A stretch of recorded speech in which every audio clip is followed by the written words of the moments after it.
اللہم صل علی محمد النبی الأمی وعلی آلہ وسلم تسلیما۔ عزیز ساتھیو، آج ہم مسائل زکوٰۃ یعنی زکوٰۃ کی فرضیت کے بارے میں پڑھیں گے۔ زکوٰۃ ان لوگوں پر فرض ہے سال میں ایک مرتبہ جن کے پاس ایک خاص مقدار میں سونا ہو، چاندی ہو،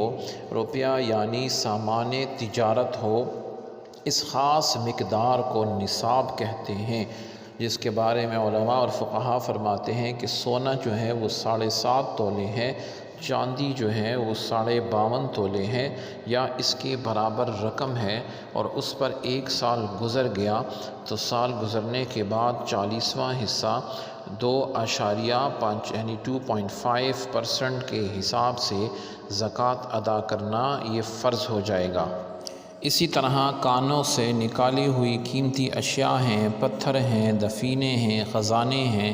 تو ان کا 5واں حصہ جو ہے وہ زکوٰۃ کے طور پر ادا کرنے کا حکم ہے۔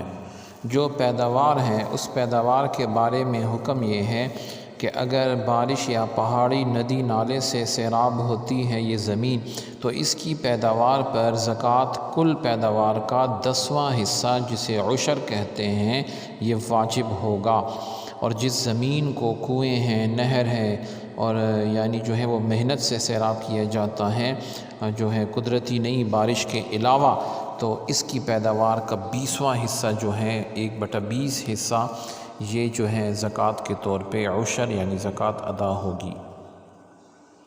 گھر میں جو جانور پالے جاتے ہیں چارے سے تو وہ زکوٰۃ سے مستثنیٰ ہیں۔ اسی طرح چراگاہوں میں چرنے والے جانوروں پر زکوٰۃ جو ہے یہ فرض ہے، جس کے بارے میں علماء نے فرمایا کہ 1 سے لے کے 39 تک 39 تک معاف ہیں۔ جب اس کی تعداد 40 ہو جائے اور سال گزر جائے تو ایک جانور جو ہے وہ زکوٰۃ کے طور پہ دیا جائے گا۔ اسی طرح گائیں بھینسیں جو ہیں وہ 1 سے لے کے 29 تک معاف ہیں۔ جب تعداد 30 ہو جائے اور سال گزرنے پر ان پر زکوٰۃ فرض ہوگی۔ اسی طرح اونٹ جو ہیں وہ 5 تک جو ہیں، 4 تک ہوں تو معاف ہیں، اور 5 ہوں اور سال گزر جائے تو ایک بکری کے برابر جو ہیں وہ زکوٰۃ دینا جو ہے اس پہ فرض ہوگا۔ حضرت ابو ہریرہ رضی اللہ عنہ فرماتے ہیں کہ رسول اللہ صلی اللہ علیہ وسلم نے فرمایا، قیامت کے دن 3 قسم کے لوگ جو سب سے پہلے جنت اور جہنم میں داخل کیے جائیں گے، انہیں جنت میں میرے روبرو پیش کیا جائے گا۔ سب سے پہلے داخل ہونے والوں میں سے شہید ہوگا، اور دوسرا وہ ہوگا جس نے حقوق اللہ ادا کیے ہوں گے اور اپنے مالک کی خیرخواہی کی ہوگی، اور تیسرا عیالدار فقیر ہوگا جو یعنی جس کی بڑی فیملی ہوگی اور سوال کرنے سے اپنے آپ کو بچاتا ہوگا،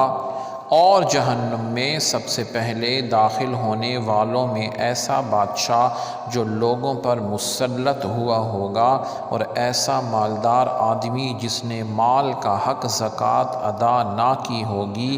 اور فخر کرنے والا فقیر ہوگا۔ اسی طرح حضرت ابو ہریرہ رضی اللہ عنہ فرماتے ہیں کہ رسول اللہ صلی اللہ علیہ وسلم نے فرمایا، جب تو نے زکوٰۃ ادا کر دی تو تو نے وہ حق ادا کر دیا جو تجھ پر فرض ہے، اور جس نے مال حرام اکٹھا کیا پھر صدقہ کیا تو اسے اس کا کوئی اجر نہیں ملے گا، بلکہ الٹا اس پر اس کا وبال پڑے گا۔ سبحانک اللہم و بحمدک، اشہد ان لا الہ الا انت، استغفرک و اتوب الیک، وصلی اللہ تعالی علی خیر خلقہ محمد وعلی آلہ واصحابہ اجمعین برحمتک یا ارحم الراحمین۔